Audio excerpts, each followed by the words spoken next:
everyone! Thank you for watching the Bucyrus Public Library special Storytime video today.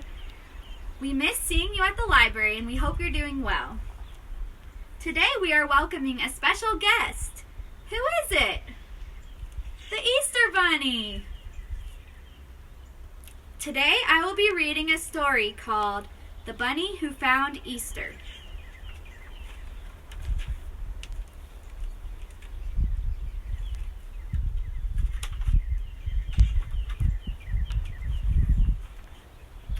One day, a little bunny woke up from a long nap under a tall elm tree. He heard the silence of the woods around him and wanted other rabbits like himself for company. "Can you tell me where I will find other rabbits?" he asked a sleepy old owl in the elm tree. "Other rabbits," said the owl. "Why, there are always rabbits at Easter." "Where is Easter?" asked the little bunny eagerly. But the old owl had dozed off to sleep again in the bright sun. "It must be someplace to the east," thought the bunny, and he set off searching. It was a hot summer day. The leaves in the trees stood as still as a painting against the blue sky. The bunny found a pool of water, and down in the water silvery trout flashed by, but there were no bunnies about. "Then this can't be Easter," he thought, and went on his way. He came to a field full of daisies. There was a hot summer daisy smell over the field, and the bunny's nose twinkled. A big, slow bumblebee hummed by. But in all that whiteness of daisies, there was no whiteness of bunnies like himself. "This isn't Easter," the bunny said, and he went on. Once he was caught in a summer storm. The sky looked like night. Suddenly, a streak of lightning, the color of the stars, forked through the sky. Great rumblings rolled from one end of the world to the other. The rain came down so fast that the bunny could hardly see the mountain laurel just ahead. Slowly the rumbling rolled by. Slowly the sky brightened. Slowly the rain stopped. He could see the mountain laurel with the wet, shining leaves, each flower cup filled with one sparkling drop of rain. But he couldn't see any other bunnies shaking the rain off their wet little fur. "Not Easter," he said sadly, and hurried on his way. Summer was nearly over. The leaves on the forest trees began to turn, brown and gold and red. Dead leaves crackled under the soft rabbit hops of the little bunny who was looking for Easter. He stopped under a tree to rest, and a round, shiny red apple fell down and startled him. It smelled of autumn and crispness. He took a bite with his two front sharp teeth. When he had crunched the apple to its seeds, he looked around and sighed. There wasn't another bunny to be seen. One day it began to snow.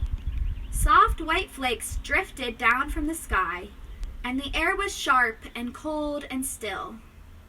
When he hopped through the white drifts, he felt he left little dark footprints in the snow.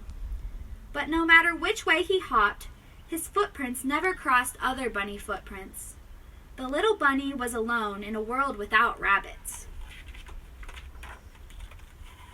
There were birds, little black sparrows like ink drops in the snow. Brown squirrels leaped about in the bare branches of the trees. But there wasn't another long-eared, pink-nosed, white furry rabbit like himself to be seen. "This can't be Easter yet," he thought, and his loneliness grew inside of him. That night, the bunny curled up in a hollow tree to keep himself warm out of the wind and sharp air. When he woke up the next morning, there was something different. It smelled. He quivered his nose and smelled hard. It smelled of greenness and warm, soft sunlight. The little bunny felt sure he would come to Easter soon. In the forest, the black twigs had little tight, curled green buds. The birds were singing high up in the trees as the bunny hopped ahead, looking for Easter. Suddenly, he saw something in the muddy earth that made him stand perfectly still with excitement.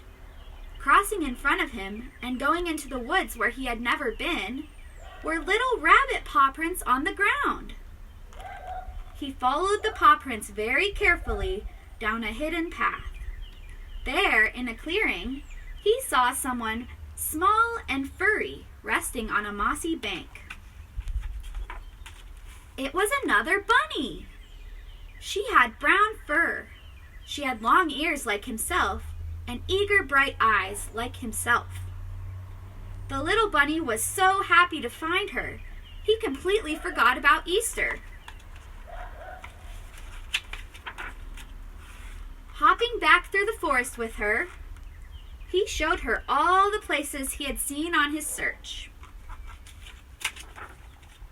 At last, they came to the tall elm tree where he had first awakened to find himself alone. But now his loneliness was gone. The two bunnies were very happy together.